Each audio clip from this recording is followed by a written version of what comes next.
So ito, may panibagong target si beautiful Miss Crisette. Okay, kung kahapon si PBBM yung kanyang pinaparinggan, o ang kanyang atensyon naman ngayon ay nakatuon dito sa mag-asawang si Senator Raffy Tulfo at si Congresswoman Jocelyn Tulfo. Okay?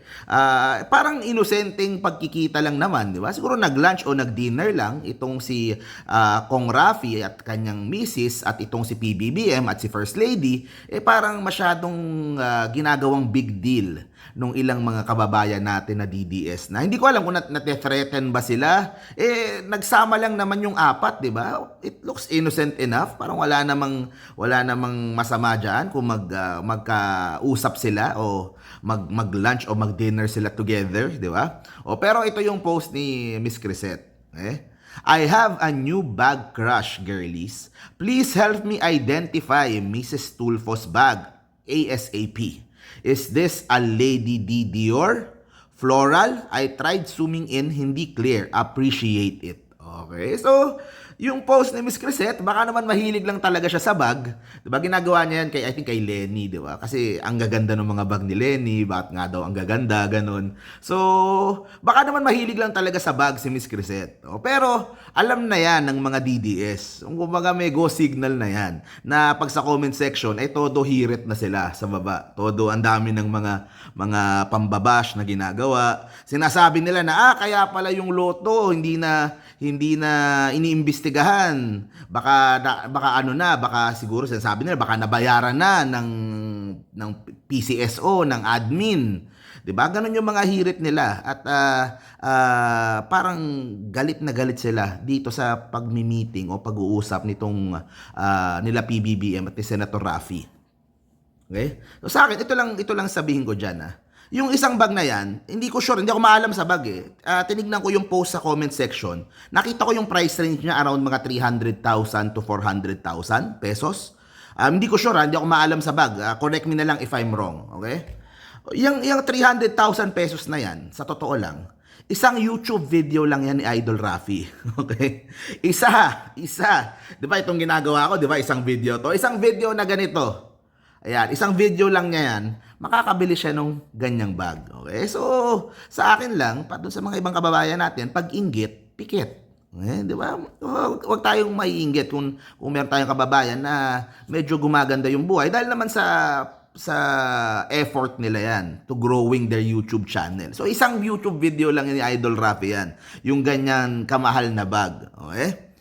Second point ko, hindi naman siya tumigil doon sa pag-imbestiga dito sa PCSO. Kumbaga, inano nga niya di ba nung isang linggo lang, naalala ko yun kasi kasama ko pa nga nung time na yun si Melo Yap, yung vlogger na pro Raffy Tulfo. Kasama ko siya nung lumabas yung balita na pinapaimbestigahan din, iniimbestigahan din ni Idol Raffy yung 20 times na nanalo isang tao. Parang gano'n. Parang 20 times siyang lumabas yung pangalan niya paulit-ulit na nagki-claim nung panalo sa PCSO. Okay, so hindi naman natapos. Hindi naman totoo na natapos yung sa PCSO. Para dun sa mga kababayan natin sa comment section na nagtatanong kasi si Crisette naman bag lang naman yung punteriye. So hindi tapos yung sa PCSO na investigasyon ni Idol Raffy, tuloy-tuloy pa rin. At ang punto ko diyan, 'di ba?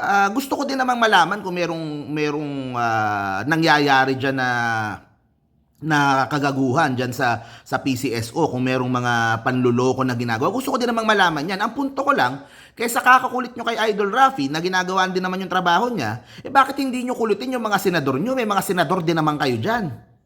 Ilan ang senador na maka-Duterte dyan? Ba't hindi sila kulitin nyo na mag-imbestiga din? Di ba? Kinukulit nyo si Idol Raffy. Si Idol Raffy, marami ding ibang iniimbestigahan. Isa lang yan sa marami niyang iniimbestigahan. Di ba? Ba't di nyo kulitin yung mga senador nyo na maka-Duterte na hindi ko alam kung anong ginagawa. May mga ginagawa naman siguro, pero ba't hindi sila yung kulitin nyo? 'Di ba? Ano kayo ng importante pala sa inyo May mga senador naman kayo, ba't hindi sila ang inyong punteryahin? Iyaano nyo kay Idol Raffy na ginagawa naman yung trabaho niya, maaaring nababagalan lang siguro kayo. 'Di ba? Ba't hindi, better yet, ba't hindi kayo magsampa ng kaso? Kung merong mga illegal na ginagawa yung PCSO, yan ang problema sa inyo Yun ang problema ko eh. Pagdating kay Kibuloy, sa korte doon na lang, wag yan Senate in aid of legislation, wag dyan. O pero pag kay Tulfo, ipipilit nyo na, hindi, imbestigahan mo, in aid of legislation, imbestigahan mo. O ba't hindi kayo magsampa ng kaso laban sa PCSO? Iyan naman ang ano nyo yan naman ang argument nyo, di ba? Na yung Senate, ginagamit lang yan, pampolitika. Oo, tapos pag tinuloy-tuloy yan ni Idol Rafi, sasabihin nyo grandstanding, sasabihin nyo pampolitika lang, kaya niya iniimbestigahan. Di ba? Magsampa kayo ng kaso sa labas. Magsampa kayo ng kaso sa ombudsman o kung saan man. Kung meron kayong nakikita na maling ginagawa ng PCSO, na baka nga meron, baka nga tama kayo. 'Di ba? So gawin nyo. 'Di ba? Kumbaga practice what you preach. Kasi yung pagkay Kibuloy, wag sa Senado. Sa korte kayo magkaso. O pero pag sa PCSO, sa Senado. Kayo yung magsampa sa korte. Kung talagang may nakikita kayong mga kalokohan diyan. At susuportahan ko kayo. Don't get me wrong, magsampa kayo ng kaso dyan. I will support yung gagawin nyo. Diba? Kasi tinatarget nyo si Idol Rafi. Ito lang sa akin. Buti nga si Idol Rafi hindi nakikisama sa gulo natin eh. Diyan sa mga ICC at mga awayan ng DDS at ng loyalista ngayon. Buti nga hindi nakikisama si... Huwag nyong hintayin na huwag nyong itulak si Idol Rafi palayo sa inyo. Diba? Kasi napakalakas ng hatak niyan.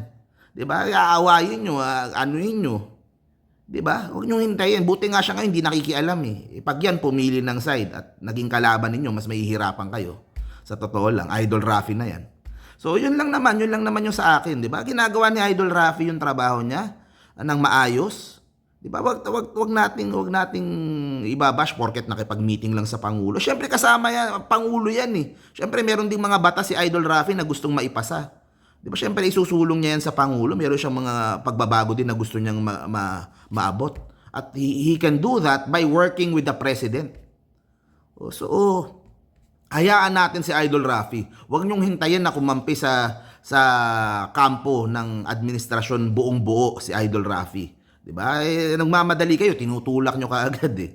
Buti nga ngayon, nasa gitna lang si Idol Rafi. So, yun lang guys. Thank you very much po. See you po sa next video po natin. Stay safe parate. Bye-bye.